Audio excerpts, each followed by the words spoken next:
Level 6. The quest for wisdom and the power to choose. This is the point where your decisions shape your destiny. My role is simple, to tell you this truth, and if you already know it, to remind you. No one can choose for another. We all stand before the same 3 options in life. Let us explore them clearly and without haste. Option 1. The path of ending and resetting.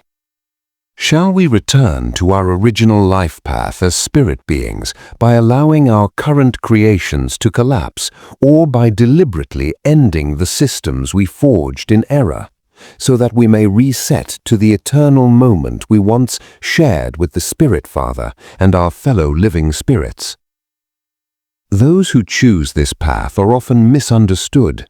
They are called nihilists, reformers, or quitters, but they no longer feel allegiance to the world of forms. They are willing to bring an end to a project born from our collective addiction to alternative preoccupations. But how their choice affects their fellows must be honestly considered.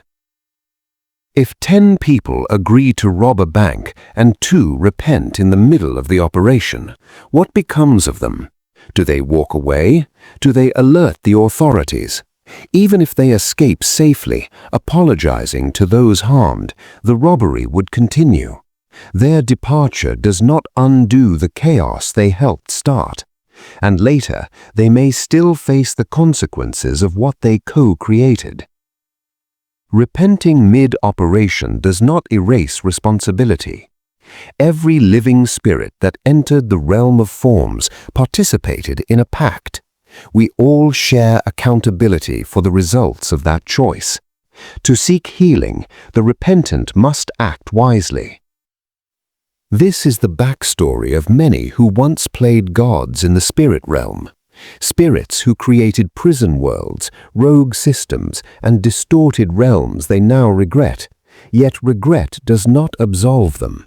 They must help restore sanity where chaos once ruled, and they must do it in a way that minimizes further harm. Repentant bank robbers might call the police. They might help recover stolen valuables. They might dismantle the very operation they helped form. In the same way, certain spirits return as whistleblowers in the world of forms, exposing the systems they once upheld, becoming teachers of truth who help others escape the lies they once spread. But such spirits do not deserve praise. Their duty is repayment. They are not saviors and cannot demand gratitude. When you repent of something you co-created, your first responsibility is to offer others the chance to repent as well, even if it costs you friendships or earns you enmity. Shared chaos requires a shared end. If everyone agrees, you have the collective right to end what was collectively birthed. This is the healthiest way to conclude a misguided creation. It is unwise, therefore, to press the reset button alone on a chaos-producing project you did not create alone.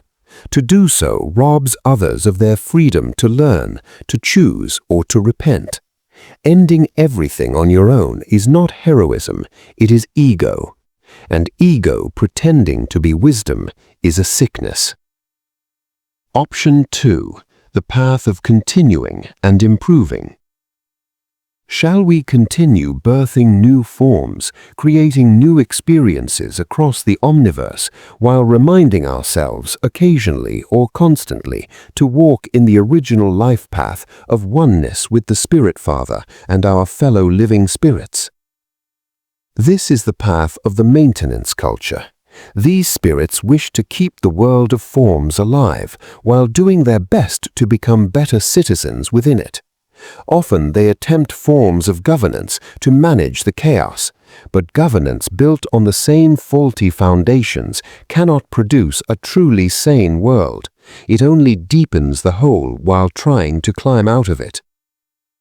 Among them are gods who believe the world of forms can be reshaped into a perfect heaven. Better systems, better rules, they say. Yet these attempts tend to recycle the same mistakes in new disguises. They are enthralled by their creations and afraid to let them go.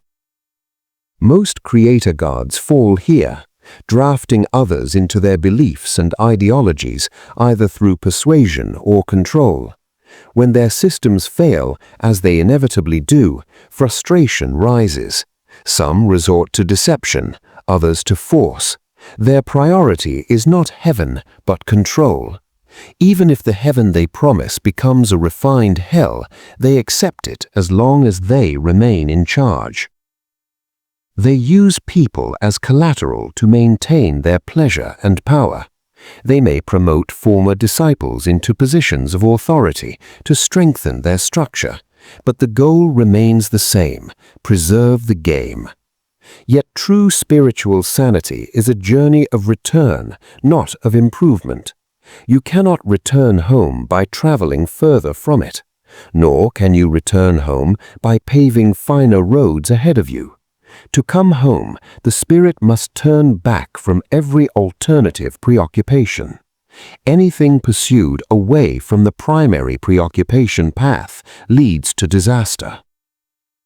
The result of maintenance culture is repetition, new forms of the same old mistake. Some forms conceal their chaos more effectively than others. Multiple incarnations, reincarnations, and rebirths may occur, but none of these return the spirit to true sanity unless the world of forms is fully released. Many worlds today outwardly display the appearance of oneness with the Spirit Father. Their scriptures praise them, their teachers exalt them, yet when examined closely, hypocrisy is exposed.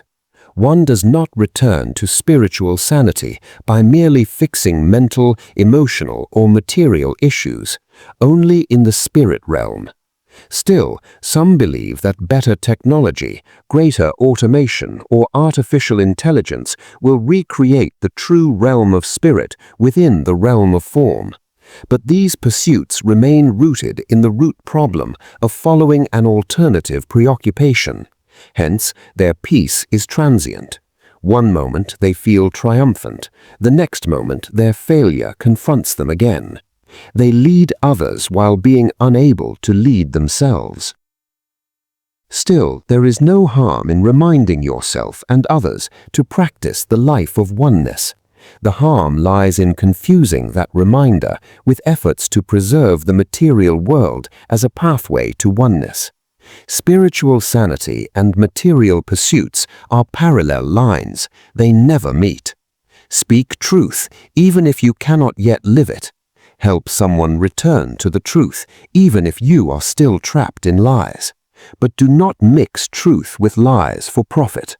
That is darkness pretending to shine. Creator gods create only forms, bodies, not life. Spirit Father alone gives life. Living spirits do not create life itself, they express and extend it. All living spirits prove this. We are formless. All forms, including our bodies, are temporary veils. Every form begins with self-deceit. Creativity is a form of self-deceit unless guided by truth.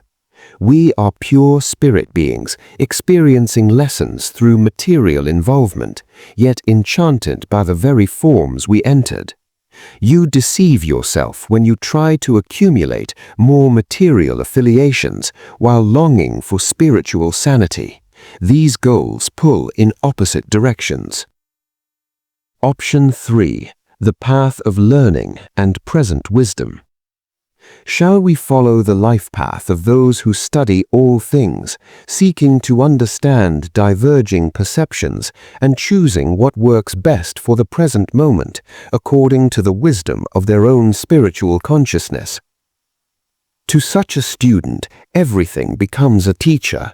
Listening becomes a way of life, and learning becomes the reason for existence. They know there is no easy escape from the realm of forms. Suicide is not a shortcut. Many who prematurely end their bodily life awaken in the membranes of a new body elsewhere, or worse, they find themselves face to face with the blankness of their previous life and choices. Reality cannot be escaped by suicide. Every living spirit that enters the world of forms must complete its learning cycle and achieve mastery. This outcome is non-negotiable. All spirits eventually return to the source, whether they accept the source or reject it. But rejection invites greater suffering. Truth does not depend on beliefs or disbeliefs. Truth does not harm, but blindness to it blindfolds. Light does not bite, but if your eyes are accustomed to darkness, they hurt when they see light. Spirits who never entered forms do not need these lessons. The struggles of those who have entered are enough instruction for them. Parents do not force spirits to be born here. Only the spirit who chooses to experience the world of forms can and will be born here. Many spirits will never be born into the world of forms because they are already learning from the failures and the pains of others. They do not seek to learn from personal experience. In this world of forms, those who learn from everything become wise stewards of their experience. Their decisions come from present need, not past stories or future fantasies. The true student's sense of need is disciplined. They do not bend under emotional pressures or societal demands. They listen inwardly.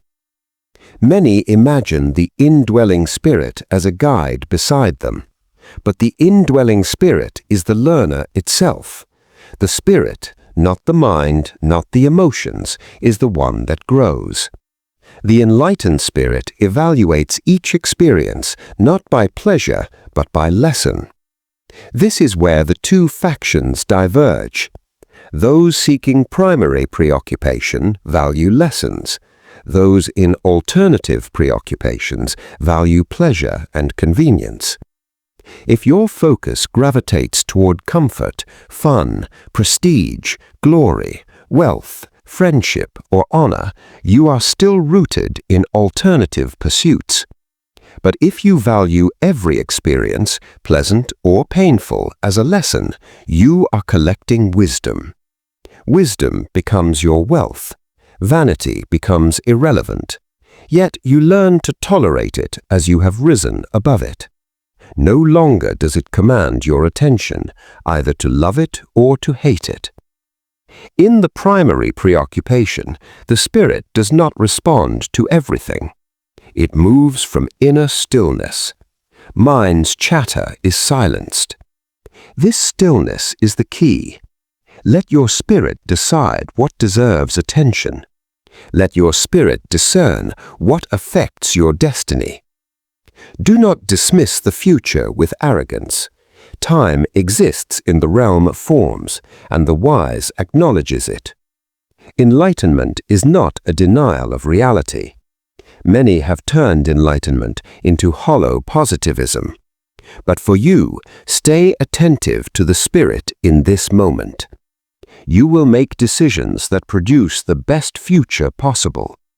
The spirit knows all possible futures. This is why I recommend this life path among the three. Spirit is the master of those in primary preoccupation. Mind is the master of those in alternative preoccupations. Choose your master. Those led by spirit carry a heavenly aura wherever they go. When several of these spirits gather, their presence builds a temporary heaven within the realm of forms. Such heavens are created through total alignment with the Spirit Father. These are the group of spirit beings who win their battles before the battles begin. They get answers before their mind even forms the question. This is the life path of those who returned to the source while still dwelling in the realm of forms. In the spirit realm, Spirit Father not only gave us life, he taught us how to live it. through unconditional love given freely to all and received freely from all, but only in primary occupation. Yet he never forced us to honor this path. He granted us full empowerment with zero conditions. He is not a possessive lover, nor a jealous God. He does not fear losing us. He gave us life without demanding loyalty.